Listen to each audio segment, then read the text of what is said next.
భగవద్బంధువులందరకు హృదయపూర్వక నమస్కారాలు. ఓం శ్రీ రామచంద్ర పరబ్రహ్మణే నమః. ఆపదామపహతారం ధాతారం సర్వసంపదాం లోకాభిరామం శ్రీరామం భూయో భూయో నమామ్యహం. శ్రీ వాల్మీకి రామాయణం బాలకాండం 34వ సర్గ యందలి గల 1వ శ్లోకం నుంచి 23వ శ్లోకం వరకు గల అన్ని శ్లోకముల యొక్క వచన భావసారాన్ని గాధి జన్మ వృత్తాంతము అనే కథగా విందాం.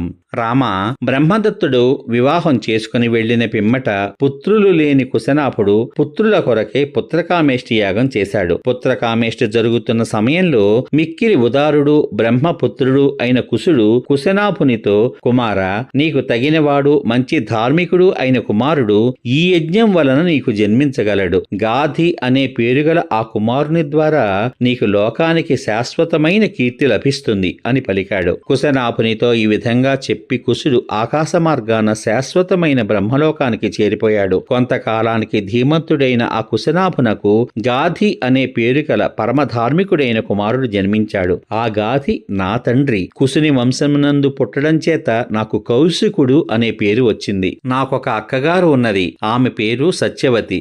ఉత్తమ వ్రతయగు ఆ అక్కగారిని ఋషీచునకు ఇచ్చి వివాహం చేశారు. ఆమె భర్తను అనుసరించి సశరీరంగా స్వర్గానికి వెళ్ళింది. ఆమె లోకమునకు ఐహిక ముష్మిక సుఖములను ప్రసాదించడానికై దేవతాశక్తి కలది, పుణ్యోదకము కలది, సుందరమైనది అయిన కౌశికీ నదిగా కూడా హిమవత్ పర్వతం మీద ప్రవహిస్తోంది. సోదరియగు కౌశికయందలి స్నేహం చేత నేను హిమవత్ ప్రాంతం నందు ఎక్కువ ఆసక్తితో సుఖంగా నివసిస్తున్నాను. కౌశికి అనే మహానదిగా ఏర్పడిన ఆ సత్యవతి పుణ్య అయినది. సత్యమునందు ధర్మమునందు స్థైర్యం కలది, పతివ్రత, గొప్ప భాగ్యం కలది. యాగ నియమాన్ని పూర్తి చేసుకోవడానికై నేనామెను విడిచి సిద్ధాశ్రమానికి వచ్చాను. నీ తేజస్సుచే కార్యసిద్ధిని పొందాను. రామా, నీవు చెప్పమని నన్ను అడిగితివి కదా.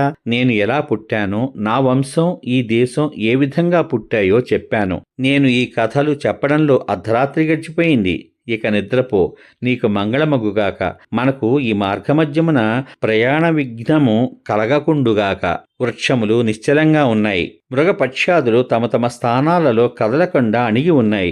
రాత్రి చీకటి అన్ని దిక్కులందు కూడా వ్యాపించింది.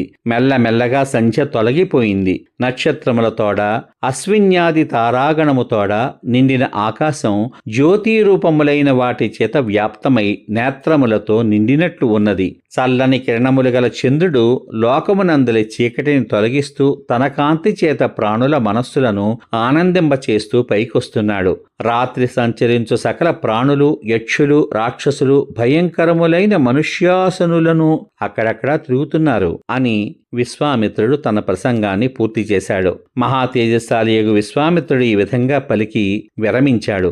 బాగున్నది అని అంటూ మునులందరూ ఈ కుజవంశము పూజ్యమైనది, సర్వదా ధర్మమునందు ఆసక్తి గలది. కుశవంశమునందు పుట్టిన మానవోత్తములు పూజింపదగిన స్వభావం కలవారు, బ్రహ్మదేవునితో సమానులు. ఓ విశ్వామిత్ర మహాముని, నీవు మహా యశస్సాలివి. కుశవంశంలోని వారందరిలోనూ విశేషించి నీవు మహాత్ముడవు, బ్రహ్మతుల్యుడవు.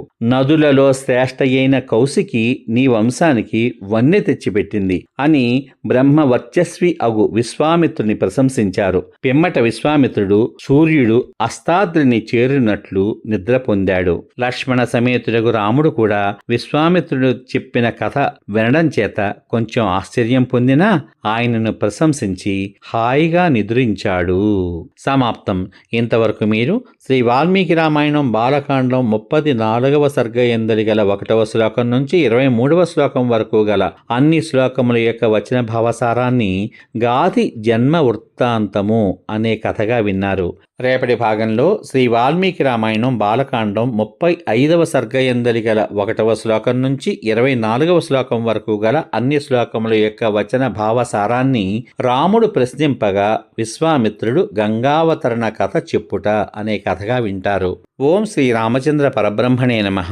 శ్రీరామ రామ రామేతి రమే రామే మనోరమే సహస్రనామ తత్తుల్యం రామనామ వరాననే.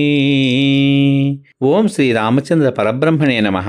సర్వే జనా సుఖినో భవంతు. శుభమస్తు. స్వస్తి.